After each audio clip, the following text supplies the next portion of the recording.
In the gilded halls of an elite private school, an act of prejudice sets off a chain of events that exposes a web of deceit and systemic corruption. A billionaire, blinded by arrogance and a sense of entitlement, publicly humiliates a black janitor he finds with his son. He believes he is simply putting a person in their place, but he is about to discover that the man in the blue uniform is far more than he appears. This is a story of how a single act of judgment can unravel a life built on lies, revealing that true power has nothing to do with wealth or status, but with integrity and the quiet strength to seek justice. "Get your hands off my son, now!" Edward Caldwell's scream echoed across the courtyard of the prestigious Winchester Academy, causing several heads to turn. The billionaire real estate mogul charged like a raging bull toward the black man in a blue uniform who was holding the hand of Leo, his 8-year-old son. David Jenkins did not let go of the child's hand. Instead, he positioned himself discreetly between the boy and his hysterical father, his calm eyes contrasting with the storm brewing. "Mr. Caldwell, I can explain." "Explain what?" Edward spat out the words, his voice thick with venom. "Why is a janitor touching my son?" "Security. Security." At 42, David had seen this scene play out countless times. The same look of disgust, the same accusatory tone, the same automatic assumption that his presence near a rich white child could only mean something sinister. But this time was different. This time he wasn't just another invisible worker being publicly humiliated. Leo, confused and frightened, squeezed David's hand tighter. "Daddy, Mr. Jenkins was helping me. I fell in." "Shut up, Leo," Edward growled, pulling his son away violently. "I don't want you near that person, ever again." Other parents began to gather around, whispering among themselves and taking photos with their cell phones. Principal Thompson rushed over to them, her face red with embarrassment. "Mr. Caldwell, please, let's settle this calmly." "Calmly?" Edward laughed bitterly. "I find a stranger with his hands on my son, and you want me to be calm? This man shouldn't even be in this school." David took a deep breath, his hands shaking slightly, not from fear, but from a controlled anger that few men could keep in check. 20 years as a pediatric neurosurgeon, before his fall, had taught him to maintain his composure even in the most critical situations. "You're right, Mr. Caldwell," David said calmly, his polite voice surprising some of those present. "Perhaps I really shouldn't be here. But your son was bleeding from his forehead after a fall, and as a former doctor, I simply offered basic first aid." The silence that followed was deafening. Edward blinked slowly, processing the words "former doctor." But his arrogance spoke louder than his reason. "Former doctor," he laughed. "Sure, and I'm a former astronaut. Save your lies for impressing other suckers." The people around them began to murmur louder. Some parents looked uncomfortable with the scene, but no one dared confront Edward Caldwell. After all, he donated millions to the school every year. David looked around, memorizing every face, every expression of silent complicity in this public humiliation. But something in his gaze, a disturbing serenity, made some of those present feel an inexplicable chill. "I understand your reaction perfectly, Mr. Caldwell," David said, wiping his hands on his uniform. "After all, it's natural for a parent to worry when they see someone like me near their child. But know that our conversation is far from over." As he walked toward the cleaning supplies closet, David held his head high with a dignity that deeply disturbed Edward. There was something about this man that didn't fit the role of a submissive victim, and that irritated him more than any defensive reaction. There, in front of all the looks of contempt and pity, David Jenkins held a secret so explosive that it would turn this public humiliation into the greatest lesson in justice the Winchester elite had ever witnessed. News of the commotion at Winchester Academy spread through the local elite's WhatsApp groups like wildfire. Edward Caldwell wasted no time. Before he even got home, he had already called 3 members of the school board demanding the immediate dismissal of the dangerous janitor. "Principal Thompson, I expect a convincing explanation of how you screen your employees," Edward growled into the phone, still in the school parking lot. "My son could have been kidnapped by that suspicious individual." The next morning, David arrived at work to find a completely different atmosphere. The other employees' glances oscillated between pity and suspicion. Some colleagues who used to greet him now looked away, afraid of being associated with the problem. Supervisor Reyes was waiting for him in the storeroom, holding a clipboard with an air of formality. "David, we need to talk. We've received some concerns about your behavior with the students." "Concerns?" David asked calmly, his hands continuing to organize the cleaning supplies with surgical precision, a habit he had kept from his days in the operating room. "Several parents have called questioning whether it's appropriate for employees to have close contact with the children," she said, avoiding his gaze. "Perhaps it would be best if you focused on administrative duties for the time being." David nodded silently. 23 years ago, he had lost his medical license after being falsely accused of negligence during surgery. The patient, the son of an influential politician, had died from complications that no doctor could have foreseen. But a black neurosurgeon from a humble background was a perfect scapegoat when the elite needed someone to blame. At the time, he had fought desperately to clear his name, spending all his savings on lawyers. He lost his home, his marriage, his reputation. That's when he learned a valuable lesson: society didn't just punish crime, it punished those who dared to occupy spaces that didn't belong to them.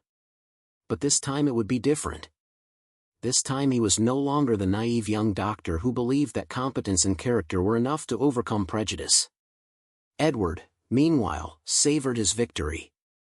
Over lunch at the golf club, he told the story to his business friends, exaggerating the details more and more. "Can you believe it? A janitor, probably an ex-con, with his hands on my son. Thank God I got there in time."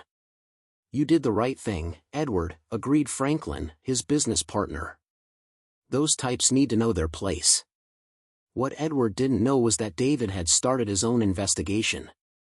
During his nightly rounds at the school, he had noticed something interesting. Edward was often late picking up Leo, leaving the boy waiting alone for up to 40 minutes.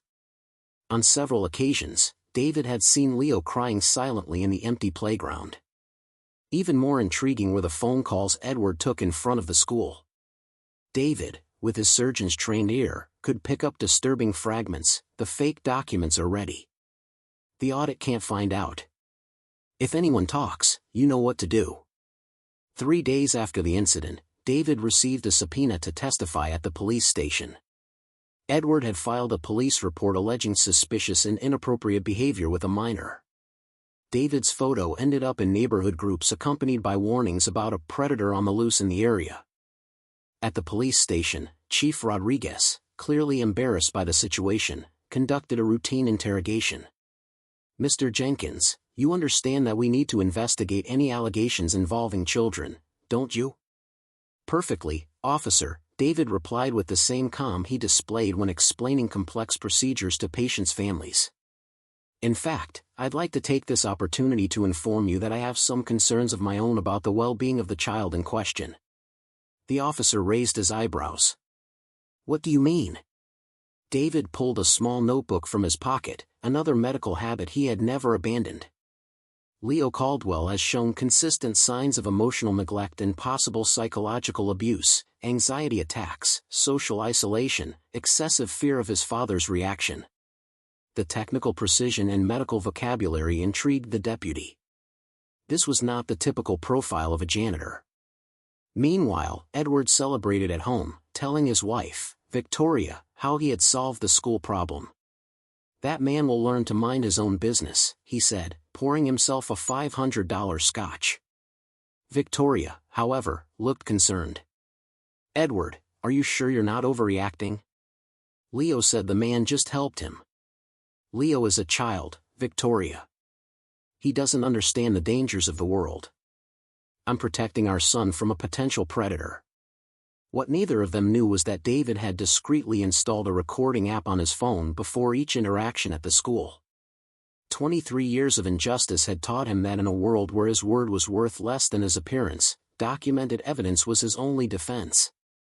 And the recordings he had of Edward's conversations in the school parking lot would reveal much more than prejudiced behavior. They exposed crimes that could send the arrogant billionaire straight to jail. Each new humiliation only strengthened something inside him that his oppressors couldn't see, a silent force fueled by the very injustice they sought to impose. What those privileged people didn't know was that every act of contempt was writing their own sentence of defeat, and David Jenkins was carefully documenting every word of that sentence. 2 weeks after the police report, David Jenkins was making his nightly rounds at the Winchester Academy when his phone vibrated. The message was from a number he hadn't seen in over 2 decades. "Dr. Jenkins, this is Dr. Helen Quinn. I need to speak with you urgently." I saw the news. Helen had been his resident when he was still operating at Central Hospital, one of the few people who had always believed in his innocence when he lost his medical license. Now she was one of the most respected pediatric neurosurgeons in the country and the medical director of one of the largest hospitals on the West Coast. They met at a discreet cafe in the city center. Helen, elegant in her dark blazer, could barely contain her indignation. "David, when I saw your name in the local headlines as suspected of inappropriate behavior, I almost broke my phone in anger. This Edward Caldwell has no idea who he's messing with." "Helen, you know how these things work," David replied calmly, stirring his coffee. "The narrative has already been created, former black doctor lost in life, now a suspicious janitor." "Not if you don't let it," she said firmly, sliding a folder across the table. "I got copies of your original medical records, letters of recommendation from colleagues, testimonials from parents of patients you saved, everything that was buried at the time." David opened the folder and his eyes filled with tears as he saw photos of children whose lives he had saved, handwritten letters from grateful families, scientific articles he had published in international journals, a lifetime of medical dedication that had been erased by a single unfounded accusation. "There's more," Helen continued. "Remember Dr. Martinez from the Ethics Committee who acquitted you in the internal investigation before political pressure took over? He retired, but he kept all the documents. He's willing to testify about the irregularities in your case." Meanwhile, Edward Caldwell was basking in his success at a business meeting at the golf club. "Can you believe that janitor had the audacity to question my authority in front of my son?" he laughed to his fellow members. "Well, now he's learning his place." What Edward didn't realize was that David had begun his own investigation into the Caldwell family. Using his medical research skills and the surgical precision he had never lost, David uncovered disturbing information about Edward's financial empire. Through public records and connections Helen had provided, David discovered that Edward's companies were involved in a complex network of tax evasion and money laundering. Even more shocking, Edward's son had been hospitalized 3 times in the last year for domestic accidents, a pattern any doctor would recognize as suspicious. During his night rounds, David had begun systematically documenting Edward's behavior at the school.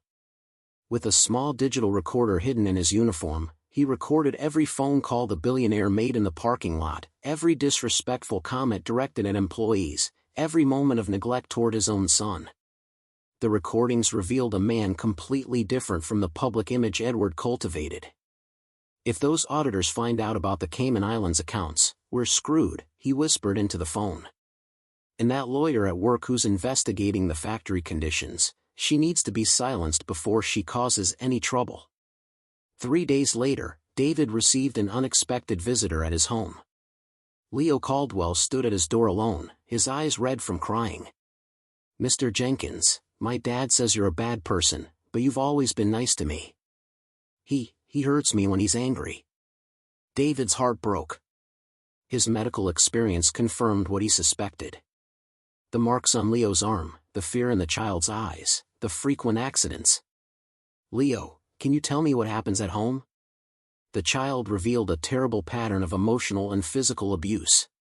Edward beat him when he drank, locked him in his room for hours as punishment, and constantly humiliated him by telling him he was weak and useless. His mother, Victoria, knew everything, but was too terrified to act. David immediately called Helen. "I need you to examine a child discreetly. I suspect systematic domestic abuse." "My God, David, are you sure?" "I have 23 years of experience in pediatric trauma. I know the signs." Meanwhile, Edward continued his smear campaign, spreading rumors about David in school groups and pressuring other parents to stay away from the dangerous janitor. He had even hired a private investigator to dig up dirt on David's past. What Edward didn't realize was that his arrogance was creating his own downfall.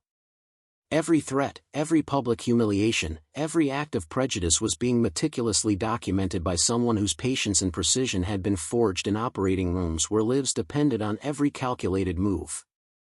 Helen had assembled a discreet team of professionals, child psychologists, civil rights lawyers, and even an investigative journalist who had covered corporate corruption cases. All volunteers united by their outrage at the injustice David was suffering. "We have enough evidence to destroy Edward Caldwell on 3 different fronts," Helen explained during a secret meeting. Child abuse, financial crimes, and racial discrimination. The question was, how do we proceed? David looked out the window, watching the city lights. 23 years ago, he had been a naive young doctor who believed that the truth alone would be enough. This time, he wouldn't make the same mistake.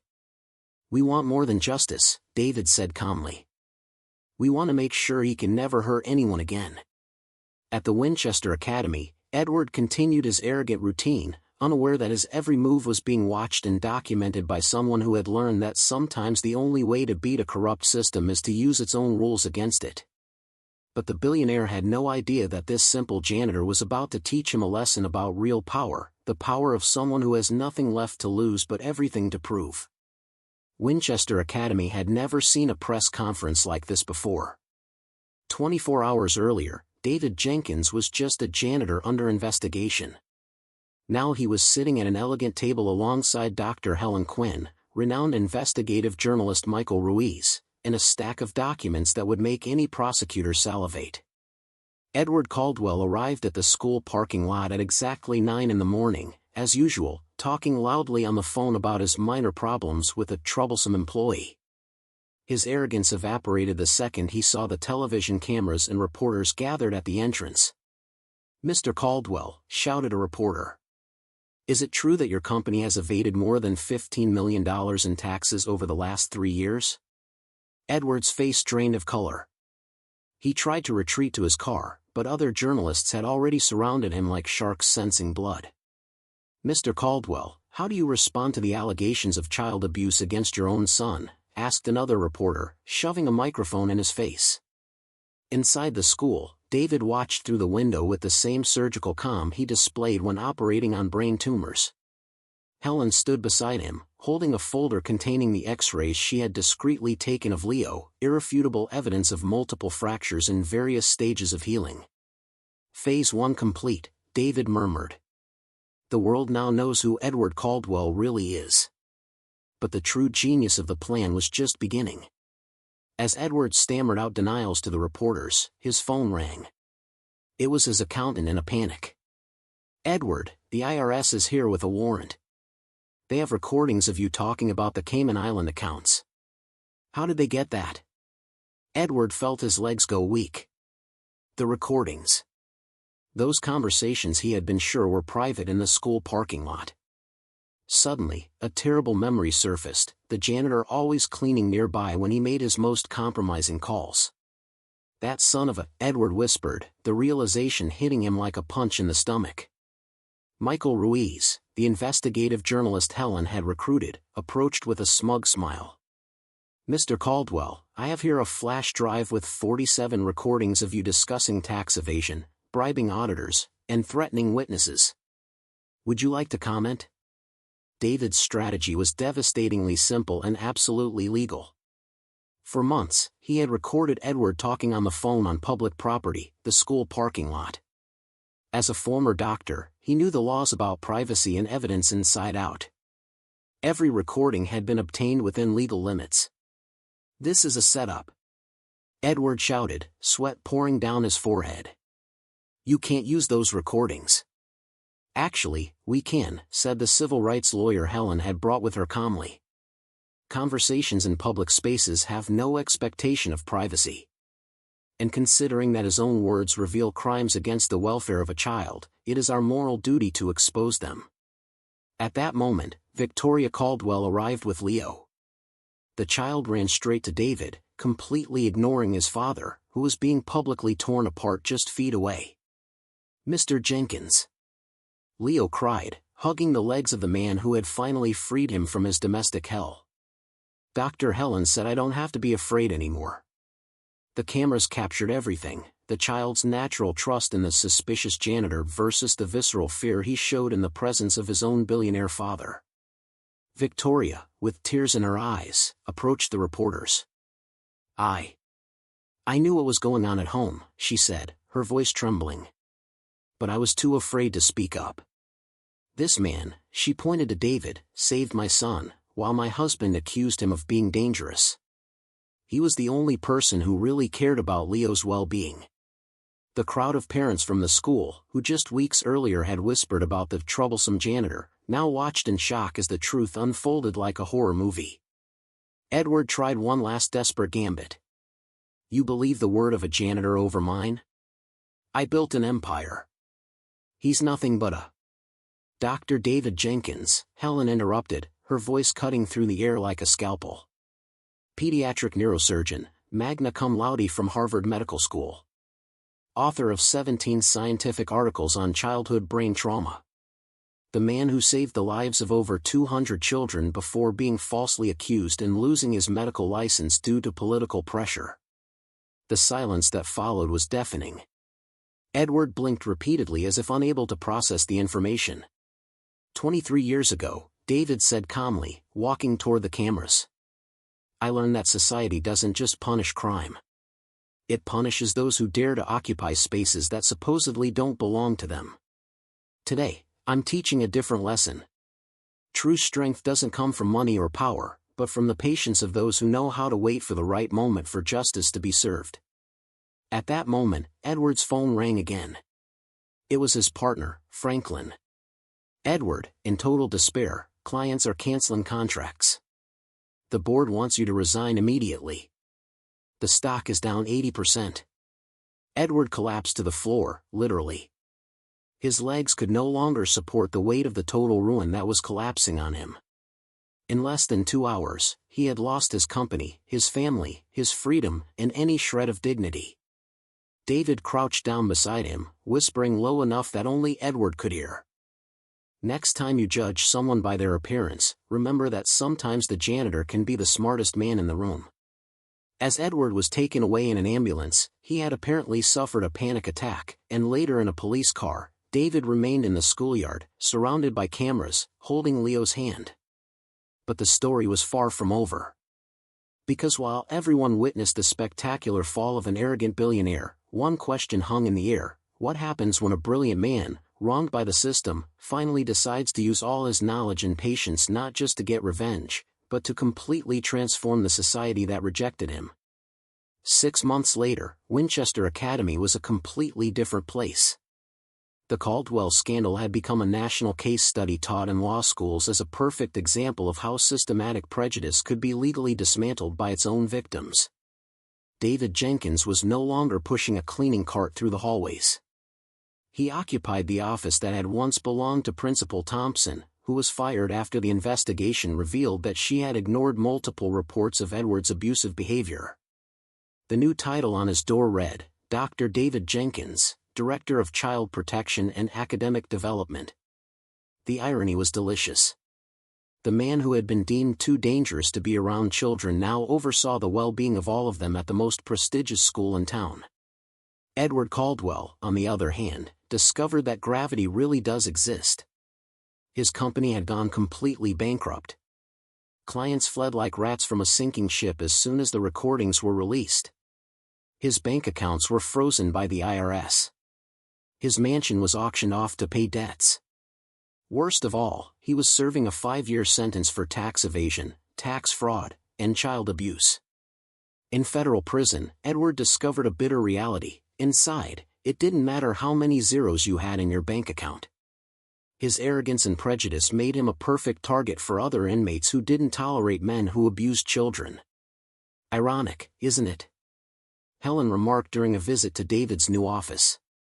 He spent his whole life judging people by the color of their skin and their social status. Now he's learning that in prison, those distinctions mean absolutely nothing. Leo, finally free from domestic terror, blossomed like a plant that receives sunlight after years in the shade. Victoria had divorced Edward before the trial was even over, regaining her courage and independence. Mother and son now lived in a modest but peaceful home, something Edward's money had never been able to buy.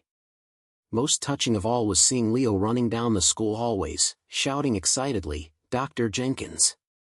Dr. Jenkins," every time he saw his hero. The child who had once lived in terror now radiated confidence and joy. David had done more than avenge himself. He had transformed the entire culture of Winchester Academy.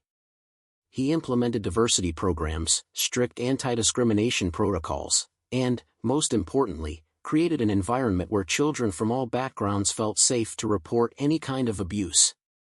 The reinstatement of his medical license had been just the beginning. Universities across the country invited David to speak on how to turn injustice into social change. Publishers fought for the rights to his autobiography. Hollywood producers wanted to turn his story into a movie. But perhaps the sweetest revenge came during the annual school board meeting.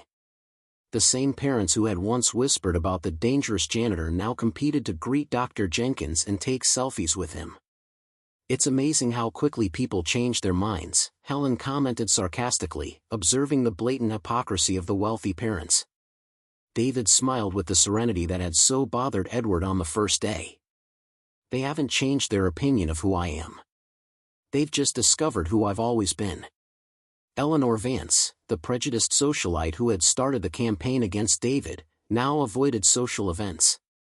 Her own social circle rejected her, not on moral grounds, but because associating with her meant being on the wrong side of a story that had become a national symbol of justice.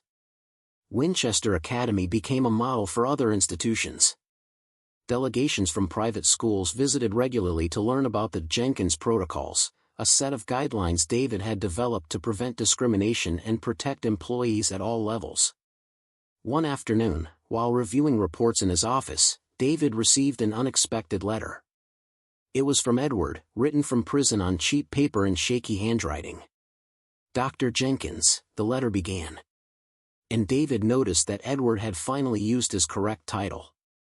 "I know I have no right to your forgiveness, but you need to know that I have learned who you really are. Not just a brilliant doctor, but a better man than I will ever be. My son is happy for the first time in his life, and that is thanks to you. Thank you for saving him from me." David folded the letter carefully and tucked it into his desk drawer. It wasn't about forgiveness. It was about understanding that some people have to lose everything to finally see the truth. Leo appeared in the office doorway as he did every afternoon after school. "Dr. Jenkins, can I do my homework here today?" "Sure, champ," David replied, clearing a space on his desk. "How was science class?" "Amazing. The teacher said when I grow up, I can be a doctor just like you." David watched the boy eagerly open his books. A child who had once lived in terror, now dreaming of the future. That transformation was worth more than any revenge. 6 months ago, Edward Caldwell thought he was humiliating a black janitor. In fact, he had awakened a sleeping giant, a man who not only knew his own worth, but had the patience and intelligence to prove it to the world. The story of David Jenkins is a powerful testament to the idea that true justice is not about revenge, but about an unwavering commitment to truth and integrity. By refusing to stoop to his oppressor's level, he demonstrated that a person's dignity and character are the only things that cannot be taken away. This narrative reminds us that prejudice is a self-inflicted wound, and that the best response to injustice is not anger, but a quiet, purposeful excellence that forces the world to see the full measure of your worth. The simple janitor proved to be the most powerful man in the room, showing that the only true defeat is to let others define you.